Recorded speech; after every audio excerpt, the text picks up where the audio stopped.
আসসালামু আলাইকুম ওয়া রাহমাতুল্লাহি ওয়া বারাকাতুহু।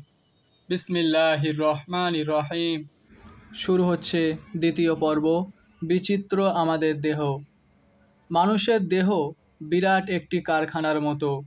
ইহার মধ্যে কত যে কাজকর্ম, ভাঙা গড়া, নড়াচড়া চলিতেছে তাহার সীমা নাই। ইহার ভিন্ন ভিন্ন অংশের গঠন ও কার্যের কথা আলোচনা করিলে তাজ্জব হইতে হয়। গঠনের দিক হইতে দেখিতে পাওয়া যায় আমাদের দেহে হাড়ের একটা কাঠামো রহিয়াছে। এই কাঠামোকে কঙ্কাল বলে। ছোট বড় মোট 25খানি হাড় লইয়া এই কঙ্কাল গঠিত। এই কঙ্কালের উপর পরপর সাজানো রহিয়াছে মাংস, চর্বি আর বর্ম। যেসব উপাদানে মানুষের দেহ গঠিত তাহাদিগকে মোটামুটি 3 ভাগে ভাগ করা যায়। 1. কঠিন অংশ, যথা হাড়, দাঁত, নখ ইত্যাদি। 2. কোমল অংশ, যথা মাংস বা পেশি, শিরা, মগজ ইত্যাদি। 3. তরল অংশ, যথা রক্ত, রস ইত্যাদি।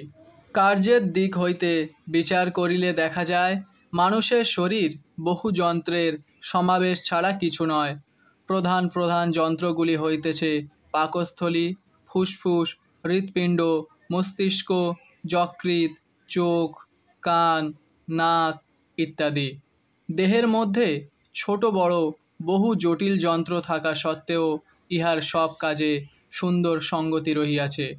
ঘণ্টার পর ঘণ্টা, দিনের পর দিন সব কিছু ঠিকভাবে চলিতেছে। সমস্ত মিলিয়া আমাদের দেহ সত্যই অপরূপ। অদ্ভুত ইহার সৃষ্টি কৌশল। এবার আসা যাক মানব জাতির প্রকারভেদে। আল্লাহ তাআলা মানব জাতিকে পুরুষ এবং স্ত্রী এই 2 ভাগে বিভক্ত করিয়াছেন এবং বলিয়াছেন, আল্লাহ তোমাদের জন্য তোমাদের থেকে নারীর সৃষ্টি এই জন্য করিয়াছেন যে তোমরা তাহাদের সহিত একত্র বাস করিয়া শান্তি ভোগ করিবে।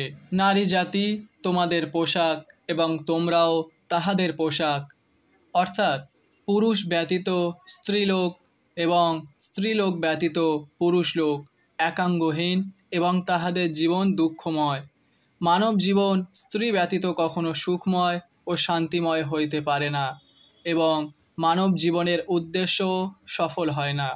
এজন্য যখন আদি পিতা আদম আলাইহিসসালাম বেহেশতে অত্যন্ত সুখে থাকিয়াও কি জানি কিসের অভাব ও অশান্তি বোধ করিতে লাগিলেন, তাহার প্রাণ আনচান করিতে লাগিল, তখন করুণাময় আল্লাহ তাআলা তাহার পিঞ্জরস্থি হইতে আদি জননী বিবি হাওয়াকে সৃষ্টি করিয়া তাহার চিরসঙ্গিনী করিয়াছিলেন।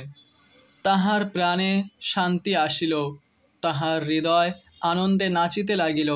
মানব সমাজের বহিরঙ্গ পুরুষ, অন্তরঙ্গ স্ত্রীলোক। বাস্তবিক চিন্তা করিলে স্পষ্টরূপেই বোঝা যায় যেন পুরুষ জাতি সমাজের দেহ এবং স্ত্রী জাতি সেই দেহের আত্মা। কারণ সমাজ গঠন করিতে পুরুষের চেয়ে স্ত্রী জাতির আবশ্যকতা অধিক। স্ত্রীলোক পুরুষের অর্ধাঙ্গিনী।